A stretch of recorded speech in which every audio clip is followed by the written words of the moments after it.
All right, we now welcome on a very special guest. It is Coach Houston Texans head coach Lovie Smith. Thank you for joining us. The first thing I want to get out of the way, just to start, is that we are both members of Mills Mafia. Yes, Big Cat, I'm a part of the Mills Mafia too. A lot of faith, of course, in Davis. We as a football team hadn't played our best ball yet, but really excited about what we're going to do in the future. And can I just say one thing too, is that don't say Davis is our quarterback just to trigger up old memories. Just say I'm part of Mills Mafia. What old memories? I have a hard time thinking about some of the things I've said in the past. But when a guy is your quarterback, though, I don't want it to be anyone to wonder. Yeah. And that was easy.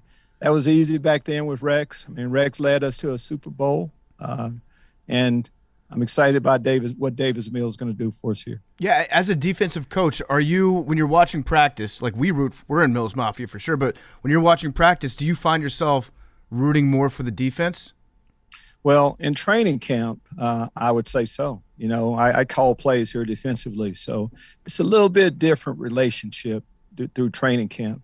Once the regular season comes here, it's a little bit different then. But even in training camp, I mean, I never have a bad day. I mean, if defense gets burned and offense is doing well, I'm really part of the offense then, loving that. So you can't go wrong either way. Yeah, you've coached, some incredible defenses, some incredible players. Do you have one player that sticks out to you that is just, they were just different for whatever it may be? I mean, there's a long list of great players you've coached. Yes, and I'm not going to make that mistake. I made that mistake before. I was asked kind of similar question, and I started talking about a player at my current stop. And right after I got through with the interview, I got a call from another Hall of Fame player on the other end. Say, hey, Lovie, what's up with this? So I'll just say everywhere I've been, I know y'all in Chicago, you love a lot of things that's happened in Chicago. Great memories. I've, talked to a lot of the guys from the past this week, knowing that we're coming back in town. But learned so much from the names that you know about in Chicago. Seemed like every stop along the way, there's a player that has influenced me some kind of way, whether it be through a Hall of Fame type career or just, coming into work with your lunch pailed each day. Yeah. I'm not a Chicago guy. I'm about to be a Chicago guy in a matter of months here. You're going back to Chicago. Can you tell me, where are you? Do you have any place that you're looking forward to visiting when you're going back into town? If I'm looking at one restaurant, if I got one meal in Chicago to eat, where am I going? Again, I try to stay away from those too. Just keep in mind, my wife is from Chicago, so we've maintained a condo in Chicago throughout. So I spend time there, a little bit of time in off season every year. And you just talk food. There are so many great places downtown, to eat. Joe's, Gibson's, Carmine's, it's a lot about what food do you like? What food are you looking for? So many things to do in the summertime, in the fall. Just stay away from there in the winter. Yeah. Mm-hmm. So, after you left the Bears and you went to Tampa, then Illinois, now Houston, has there been any moments where you've looked back and you've kind of maybe chuckled a little? Wow, things haven't really gone well for the Bears since I left. Oh, no. I can't say that's the case. When I left the Bears. I could say that. I could say the case. I can absolutely say that's the case. I had a disagreement on where our program was when I was removed from my job there with the Bears. I'll acknowledge that. Most of the time you lead a team to 10 wins, you don't get fired. But life happens that way. Seemed like to me in my career, every time seemed like it was a setback. It's really been a setup, something bigger and better. And I'm a guy from Texas. Played high school football, product of Texas high school football.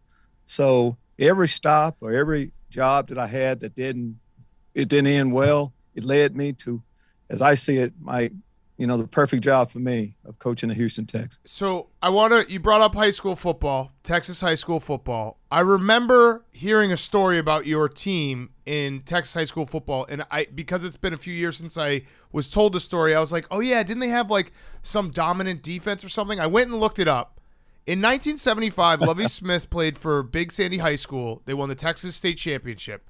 They gave up 15 points in the entire season. I don't even know. I still don't understand how that's possible. How is that possible?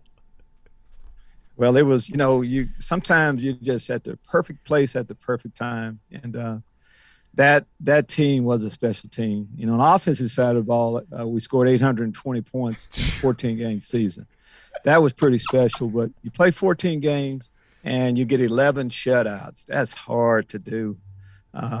Just glad that I was a part of it. So that's what, when you come from that environment, you expect to, win a lot of football games, and hopefully that's what we'll end up doing here. So you give up 7 points a game, a couple times over the course of that season. Were you mad at yourself after the game? Did you have to chew out your teammates? Well, I remember that well too. We gave up 2 touchdowns, and both times our cornerback fell down. That's kind of the rest of the story too. We gave up a safety in the state championship game. So again, those things don't happen very often. Special group.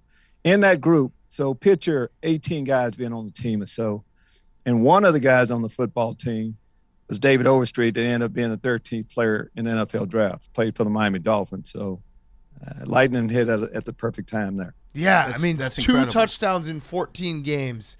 Again, I remember hearing about it, and then when I looked it up, I was like, wait, 15 points in an entire season? Do you guys get on the phone or have meetups every now and then and just laugh about – because that had to be the most fun team to ever play for. Yeah, still. A lot of your high school friends, buddies, are lifetime buddies for you, and that's the case for me. Some of us do. I know every time we get together, the conversation normally leads, some kind of way back to the good old days. That's what you do, when you get a little bit older, and rightfully so. You pop champagne every time a high school football team in Texas allows their 3rd touchdown of the year, knowing that your record will never be broken. That's honestly an incredible stat. I've been an admirer of your defenses that you've coached and that you've drawn up for a while. I personally think that the Tampa 2 defense is on its way back. It's it's making a little bit of a comeback here. And when you had a significant part in creating that defense, do you think that I guess what's one word that you would use to describe the Tampa 2 defense when it's played perfectly? When it's played,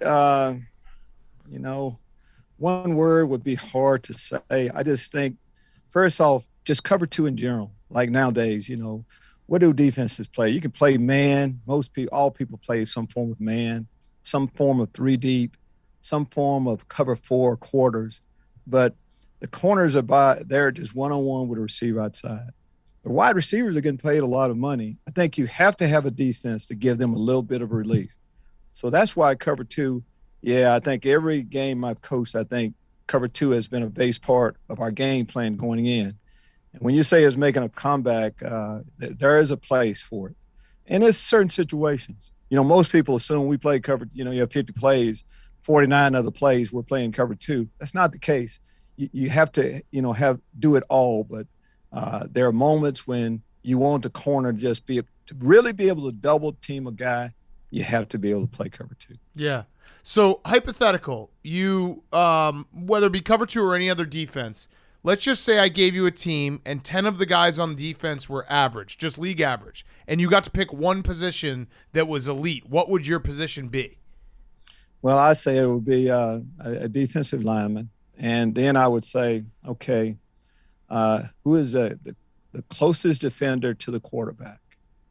And so I would say 3 technique, and we've had, I've had the privilege of being around a special Hall of Fame 3 technique in Warren Sapp. So it would be that. The next position, you say, okay, now 1B is still about the front, defensive lineman, a defensive end. And as we've been putting our defense together, you just look right down the middle of the field. Then I think you need 1 special linebacker. I've been around a few of those. And safety-wise, our defenses have a Hall of Famer, I think, at just about every position. But you first take care of the middle of the field. So that's 3 technique, a linebacker, and a safety. Okay, I like that. And yeah, you have coached some outstanding players over the course of your career. I was actually looking back at some of the players that you've coached, and I remembered about London Fletcher. London Fletcher, the linebacker in St. Louis. I think he's one of the most underrated players, at least in the last 30 years of the NFL. Yes. And I was looking at his dimensions, and I'd like for you to explain to me like how it's physically possible for a man who's 5'9", weighs 240 pounds, to run a 4.40. Well, that tells you exactly what's important, I think, about a linebacker. London Fletcher was more like a 4.5 guy, so he could run as well as the running backs could. And when you're 5'9", 5'10", you're compact, you're going to be down low. You're going to be able to get down underneath defenders, offensive players, linemen, pads. And in London, he was one of the smartest guys that you'll be around. So the most overrated thing I think there is about just a player in general is size, and especially height. So London had all of the things that you really need. And if you look at his career, yes, I mean, never missed a game and could do everything you're asking, a defensive player, linebacker to do. This might be a dumb question, but in the coaching, in like the meeting room before games, and you're going over the game plan, when the Bears were rolling with you and your defense was out of this world and the offense was the offense, to quote you, Rex is our quarterback, the offense was the offense, would you guys sit there and be like, all right, well, we can get at least one from Devin? Like, we're good. Like, did you pencil it into the game plan? Like, Devin Hester will get loose once and we'll have at least 6 points out of this. Well, I think a lot of you hear you get to coach talk. They say, hey, it takes all three phases: offense, defense, special team. I believe that. Yeah. And when you've had an opportunity to see just about every touchdown that Devin Hester scored, and you see that has happened, where offense, defense not really working, but what Devin Hester scores 2 times on, with special teams. That's definitely the case. But for me, yes, a part of it is, hey guys, you talk to these groups. Special teams, we got to need at least one big make a difference play. Mm-hmm. And then from there, defensively, a lot of people like right now say, okay, who's the best defense in football? They say, well, total yards. That's one of the least important statistic you should be looking at.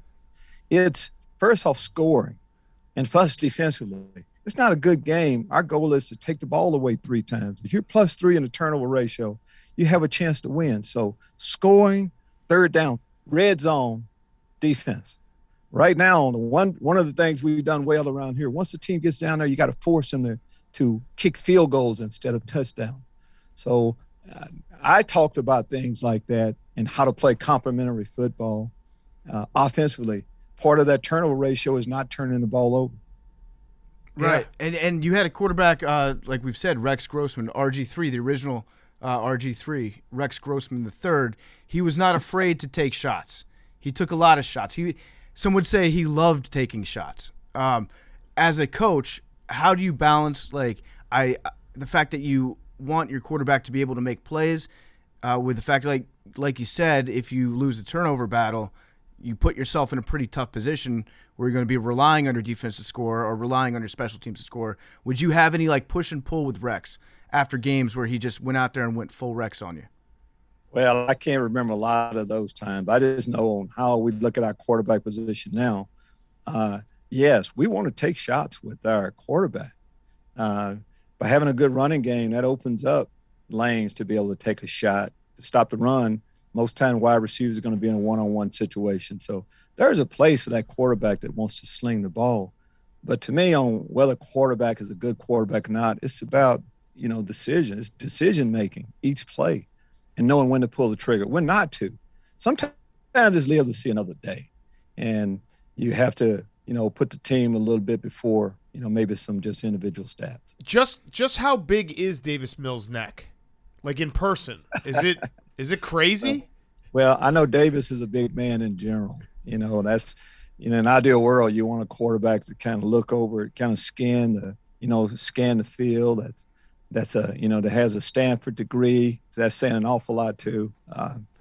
again, he's got a bright future ahead of him. We got to do some other things to help him, but excited about the direction we're headed with. Yeah. Do you have a beard bet that's lined up? Have you used that as a motivational tool to say like, hey, if we get to the playoffs, we're shaving it?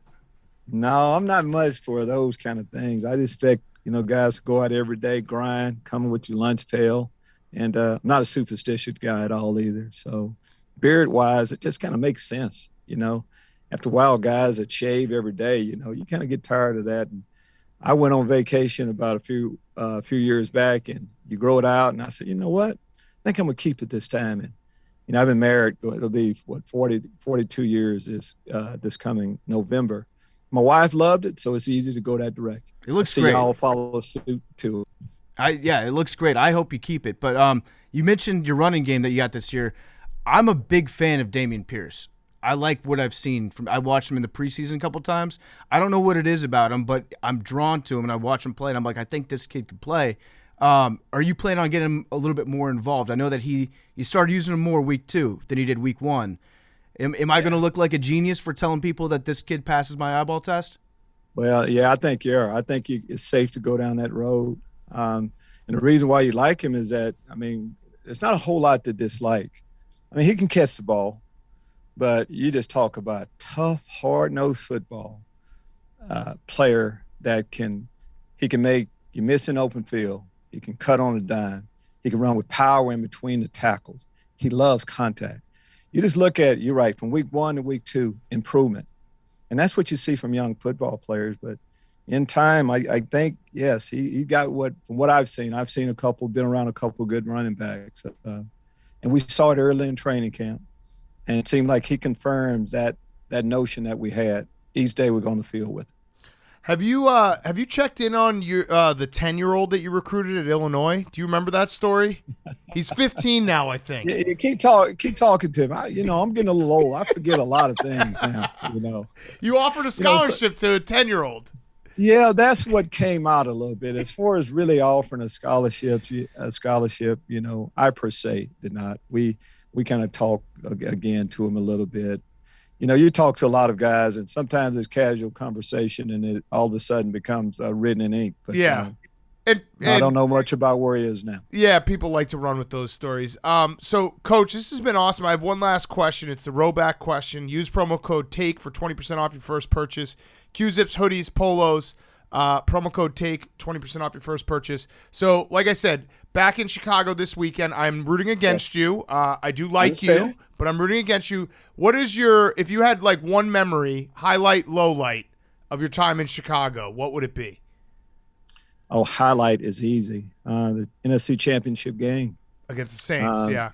Against the Saints, to be able to, be the 1 seed, play the game there at Soldier Field, and right after the game, the snow started coming down. To be able,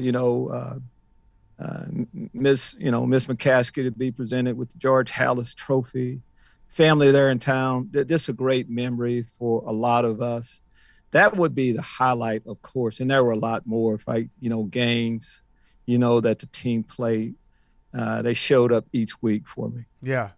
For us. And as far as a negative time, that would, I can't think of much on the football field that I remember, but I'll give you one. Probably. How about the last day? How about the last day I was in the office? How about that? Okay, I'll say that. Well, everyone will think it's the NFC Championship game against the Packers. How about this one? We'll keep it light, but 2004 Thanksgiving Day, Bears Cowboys, maybe the worst football game ever played. There's a few things. R.W. McQuarters probably wouldn't say that. He ran an interception back for a touchdown, right? Yes. That wasn't one of our best games, but you know how that goes. There's a couple that I could choose from down, but glass being half full. I washed those out of the memory. Yeah, pretty quick. That's good. You got any other questions, PFT? Just can you talk about how awesome the second half against the Arizona Cardinals game was? That's a highlight for sure. Where you I've never seen a crazier switch in a game at halftime than that. I don't think I ever will. Yeah. If you ask me for my number 2 favorite game, it would be that. On just what can happen. Yeah, you're down and seem like you're out of it. Seem like in NFL this year, that's every game is like that. Teams come in big deficits. But seemed like everything was against us that night. And we had some special men in the locker room. But at the half, though, I really did. I thought we would come back. If you just listen to, Olin Kreutz and the guys they weren't talking like the game was over. They were talking like, can't wait to get out there in the second half and to take the ball away. We took the ball away that year like no one has before. And to win it that way, it wasn't a whole lot of offense that night, but Hester scoring a touchdown and to be able to get 2 defensive touchdowns also. There's a lot of ways to win football games, that's for sure. I like it. Well, Coach, like I said, best of luck the rest of the season. I can't wish you luck Appreciate this weekend. y'all. But, we're fans of you, so best of luck the rest of the way.